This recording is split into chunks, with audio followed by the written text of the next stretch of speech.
Hello everyone, আজকে আমি আপনাদের দেখাবো মধুর দুই রকমের ব্যবহার, যেটা আমি আমার ডেইলি লাইফে করি। প্রিমিয়াম 100% প্রাকৃতিক উপায়ে খাঁটি মধুর স্বাদ কিন্তু দিচ্ছে সওদাগর কর্পোরেশন। সর্বোচ্চ মান এবং বিশুদ্ধতা নিশ্চিত করাই হচ্ছে তাদের কাজ। তো মধুটা খুবই ভালো, মধু কিন্তু ভালো না হলে আসলে ব্যবহার করে কোনো লাভ নেই।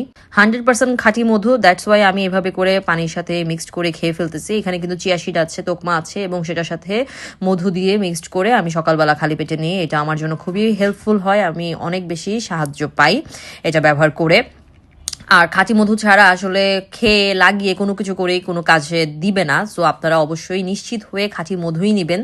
আর সওদাগরের মধু খুবই ভালো। আমি এখন আপনাদেরকে একটা প্যাক বানিয়ে দেখাচ্ছি, যেটা আমি রেগুলার ইউজ করি। এখানে আমি দিলাম হচ্ছে টক দই, হলুদ এবং মধু, এছাড়াও অ্যালোভেরা, কফি, মধু, মানে মধু সব টাইপের খাবারের মধ্যেও ইউজ করা যায়, সব টাইপের ফেস প্যাকেও ব্যবহার করা যায়। খুবই ভালো, স্কিনকে খুব ভালোভাবে ময়শ্চারাইজ করবে, বাট অবশ্যই অরিজিনাল রিয়েল মধু হতে হবে। আমি এটা প্রায় লাগাই, আমার স্কিনের সান ট্যান থেকে শুরু করে সব রকমের সমস্যা অনেকটা কমে যায়।